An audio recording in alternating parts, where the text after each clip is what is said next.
Hello, TD fam. So, yung washer natin, nagloko, basically, no?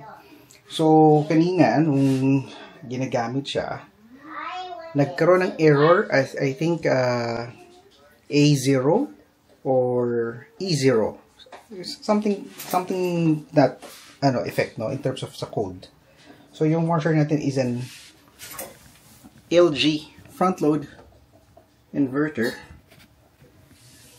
So upon research no, lumalabas na hindi nga siya nagde-drain properly. Haham lang yung parang pinaka-motor niya. Based on sa recommendation no, sa internet, sabi kailangan na daw palitan yung mismong drain pump, yun ang tawag. So ang kagandahan nito is basically sa internet, search mo lang naman siya, no? Pasok mo yung model number ng washer mo, and then hanapin mo yung part number ng inyong drain pump, and then doon magbibigay ng listahan kung saan ka pwede bumili. So, pakita ko sa inyo, ha? So, initially, etong area na to, dito yung parang pinaka-filter niya. Kung barado yan, pag binukas mo to, bukas natin. Na-drain ko na naman yung tubig na to eh. Yan. Si Clark mamonolog pa sa likod. Anyway, ito yung filter, no? So, chinek naman natin siya. Okay naman siya. And then sa loob, may propeller siya. So, finil ko siya. May movement naman. Kaso, hindi na siya nagtutuloy-tuloy eh. So, might as well palitan na lang. Since, yung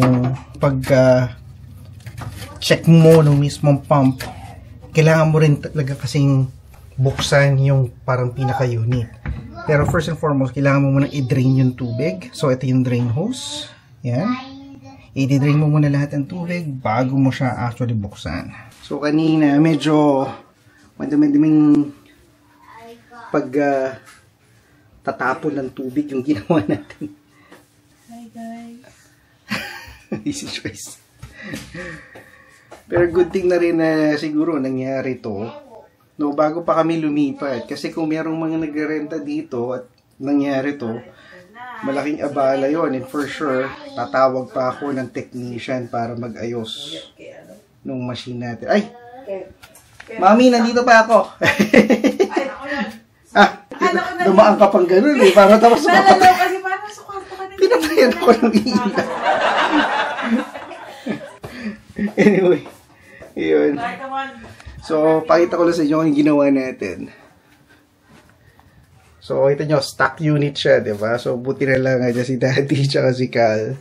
Natanggal natin yung unit sa taas kasi kailangan natin i-access yung top panel. So, yung cover dito, bali meron lang siyang dalawang screw. Remove mo ditong side na to. At saka dito sa kabilang side. Yan, tatanggalin mo lang yung screw. And then yung parang pinaka-cover niya, ipo-push out mo siya. And then matatanggal na siya. Once matanggal mo yung parang pinaka-cover, merong isang screw dito. And then may dalawang screw dito. Tanggalin mo lang yun and then matatanggal mo na yung top panel. Next mo naman dyan is ito. Yan, bale. Remove that screw. And then next is remove natin itong parang pinaka-spring. Pasok mo siya sa loob, yung rubber. And pwede mo na siyang i-lift. No? Yun ay parang pinaka-last step. Para matanggal or ma-access mo yung parang pinaka-drain pump niya. Yan. So, tanggalin na lang muna natin to. Yan. So, para matanggal mo siya, ito, ipapry mo lang to and then ikutin mo ganyan. Tanggal na siya. Yan. And then, after nyan, basically ito, yan, tanggalin mo lang siya. Yung parang pinaka-gasket. Yan. Yan, pasok mo sa loob. That's it. Ayan, and then pwede mo ito i-lift. Lift na natin yun. Ayun pala, may kalimutan, may isang screw dito na kailangan tanggalin.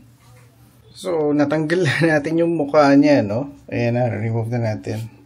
So, yung parang pinaka-problem is this. Ayan. Ito yung motor na kailangan natin palitan.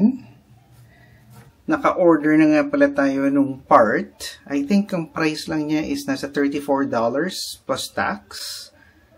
And then, yeah, overnight shipping. Amazon Prime member naman tayo eh.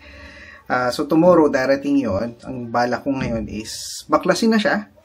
Para tomorrow, ikakabit na lang natin. Mas less yung trabaho na gagawin natin. So, it's more on installation na lang. And then, tetest natin. Isasara natin. And then, ibabalik natin yung nakalagay sa taas. Which is the most, I guess, tedious part ng trabaho to. Kung papagawa mo to sa actual technician, yung certified technician nila, minimum call out is $250 plus surcharge and then plus minimum hourly rate. And I'm pretty sure yung parang pinaka-part, they would charge you an arm and a leg. Minimum $150. Pag bumili ka sa website, nasa $91 na siya.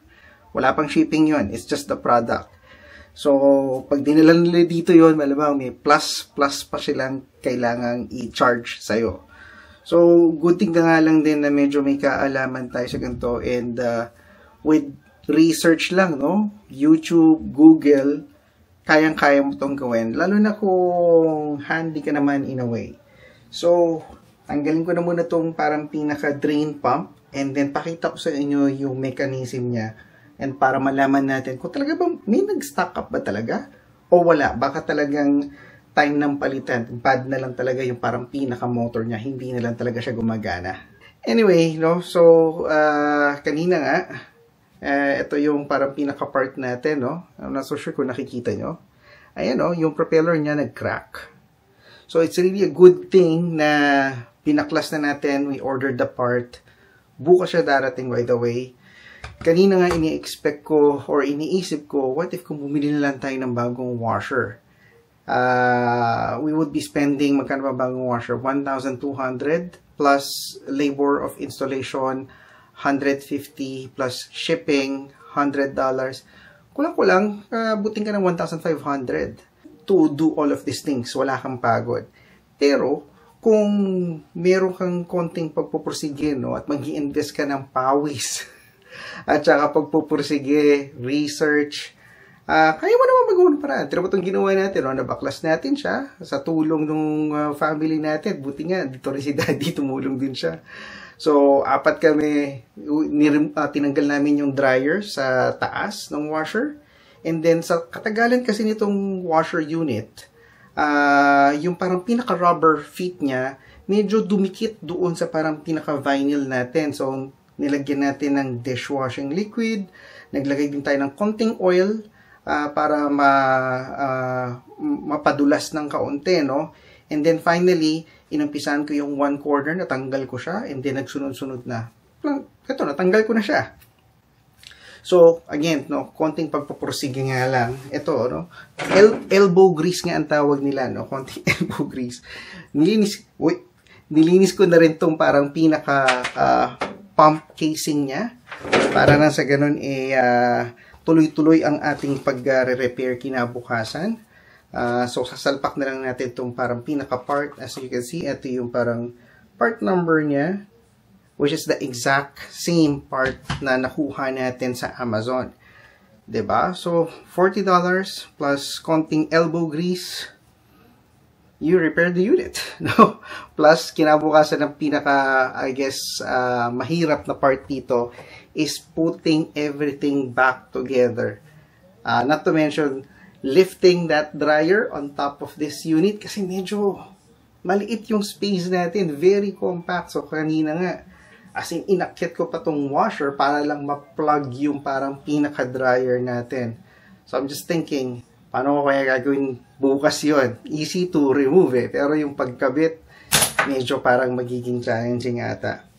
Anyway, the entire day, no, work from home naman tayo.